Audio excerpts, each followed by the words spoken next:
శ్రీ గురుభ్యో నమః. హరి ఓం. శ్రీ మహాగణాధిపతయే నమః. శ్రీరామాయ నమః. మనం హనుమంతుడి గురించి కిందటి భాగాల్లో చెప్పుకున్నాం. అలాగే సీతాన్వేషణ పండితాయ నమః అనేటువంటిది ఆయనకి ఎందుకు చెందిందో చెప్తాను. ఈ సీతాన్వేషణ పండిత అంటే లంకలోకి నగరంలోకి అడుగుపెట్టేశారు. అడుగుపెట్టిన తర్వాత అంతా వెతికేశాడు. లంకా నగరాన్ని, పుష్పక విమానాన్ని మొత్తం అంతా వెతికేశాడు. రావణుడు యొక్క పరిస్థితి అంతా చూశాడు. శుభ్రంగా తాగేసి తందనాలాడి ఏదో వాడి వ్యవహారంలో వాడు ఉంటాడు.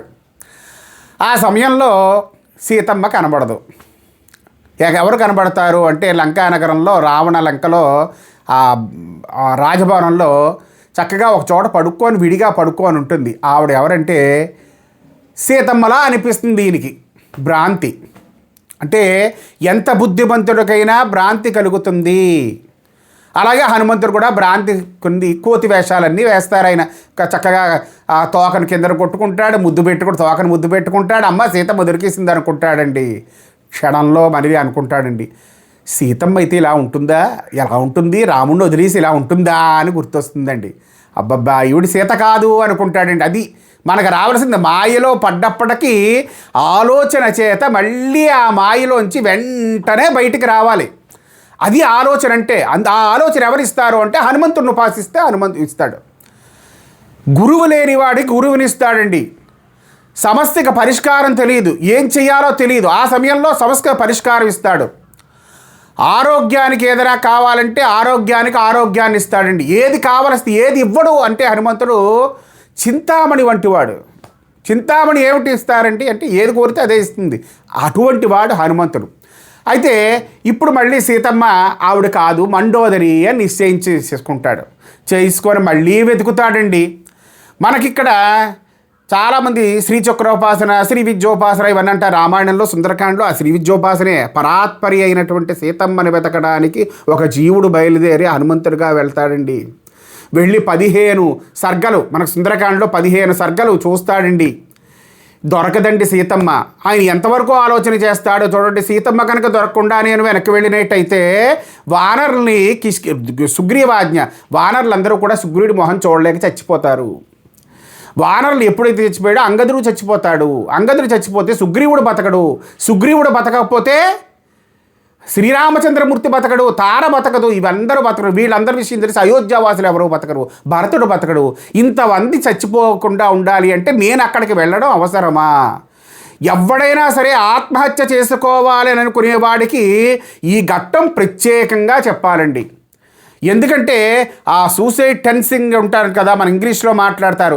దాని నుంచి బయటికి రావడానికి మనం ఎలా ఆలోచించాలండి? అదే పిల్లలైతే ఎలా ఆలోచించాలి? నన్ను నమ్ముకొని తల్లిదండ్రులు, పరీక్ష పోతే చచ్చిపోవడం చూస్తున్నాం ఈ రోజుల్లో. ఉద్యోగం రాకపోతే చచ్చిపోవడం చూస్తున్నాం. భార్య ఏదో ఉందని చచ్చిపోవడం చూస్తున్నాం. భర్త ఏదో అన్నాడని చచ్చిపోవడం చూస్తున్నాం. ఇవన్నీ కూడా ఆత్మహత్య మహాపాపము అనిపిస్తుందండి. అనిపిస్తే చచ్చిపోతామా అండి? అనిపించి పుట్టారా అండి? మనం పుట్టామా? అలాగే పుట్టలేదు కదా.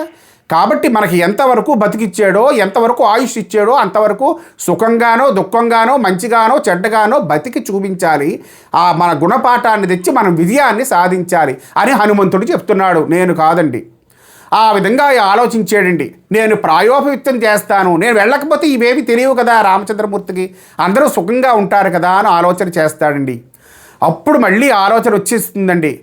ఎవరినైతే వెతుకుతాడో వారినే ప్రార్థన చేస్తాడు. నమోస్తు రామాయ సలక్ష్మణాయ దేవ్యై చదస్యై జనకాత్మజాయై నమోస్తు రుద్రేంద్రమరుద్గణేభ్యో అని ప్రార్థన చేస్తాడండి. రాముడికి నమస్కారము, జానకి నమస్కారము, లక్ష్మణుడితో కూడిన రాముడికి నమస్కారము, మరుద్గణాలకి నమస్కారము, రుద్రుడికి నమస్కారము. ఎప్పుడైతే జానకమ్మని ప్రార్థించాడో పరాత్పరి కరుణిస్తుందండి. సింసుపా వృక్షం కింద కనబడుతుందండి.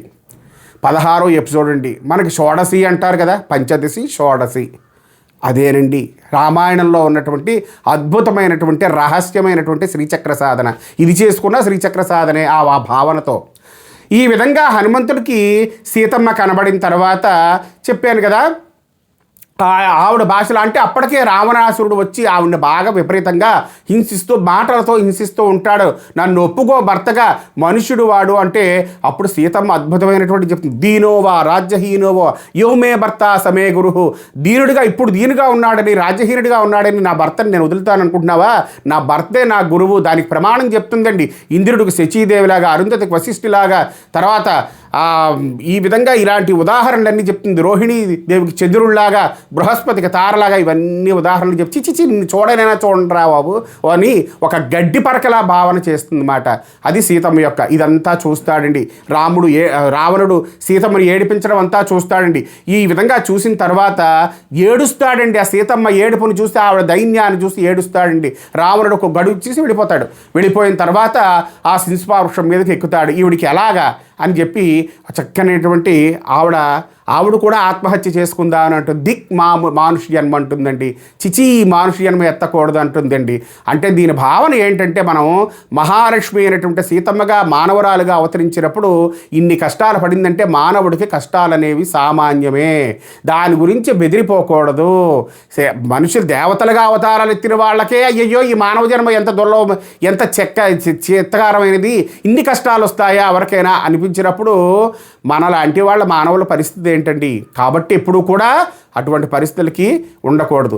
అప్పుడు వెంటనే హనుమంతుడు ఈవిడ ఆత్మహత్యా ప్రయత్నం చేసుకోవడానికి ఎప్పుడైతే పురుగల్పు ఆవిడ అనుకుంటుందో జడ ఆ వృక్షానికి కొమ్మనికి వేసుకొని కట్టుకుందాం అనుకుంటుంది. ఆ సమయంలో ఈయన చక్కగా రాముడు గురించి చెప్తాడు. అబ్బా, మనకి ఎక్కడికైనా వెళ్తాం, తీర్థయాత్రలకు కానీ, మనకు తెలియని ప్రదేశానికి కానీ వెళ్తాం. వెళ్ళినప్పుడు మన తెలుగువాడు ఎవరో కనపడి ఒరే వసంతోనో లేకపోతే ఒరే అని మన పేరు పెట్టి పిలిచినప్పుడు ఎలా ఉంటుందంటే, అమ్మ ఎంత బాగా ఉందిరా, అడవిలో ఉయ్యాసిస్తూ మనకు నీళ్లు దొరికాయి, ఎడారిలో నీళ్లు దొరికినట్టుగా ఉంటుంది. ఆ టైంలో అలా దొరికిందన్నమాట. ఎవరు అని చూస్తుందండి. ఇలా ఉంటాడండి హనుమంతుడు. మళ్ళీ భయం అండి, ఎందుకంటే రావణ మాయలన్నీ రాక్షస మాయలు అవన్నీ. కాబట్టి ఈ విధంగా రాక్షస మాయలకు భయపడి ఉంది కాబట్టి ఆవిడ అనుకుంటుంది ఇదంతా రాక్షస మాయేమో అనుకుంటుంది. అమ్మ నన్ను నమ్మట్లేదు, ఏం చెయ్యాలి అని చెప్పి ఆవిడ ఈ కథంతా చెప్పిన తర్వాత, నేను ఇలా రాముడు దూతని ఇలాగా ముద్రికి పంపించేయడం చెప్తే, అబ్బెబ్బే నేను అంత మాత్రంతో నమ్మను, కాబట్టి నువ్వు నాకు నిదర్శనంగా రాముడు ఎలా ఉంటాడో చెప్పు, నువ్వు రాముడి దగ్గరికి ఎందుకు కలిసేవు, ఇవన్నీ చెప్పు అంటే ఆయన చెప్తాడు సాముద్రిక లక్షణాలు. చతుష్టష్టి ఉన్నాను కదా, 64 గుణాలండి, 64 స్వభావాలండి ఆయనవి. మితభాషి అంటే అక్కడ పూర్వ మితభాషి.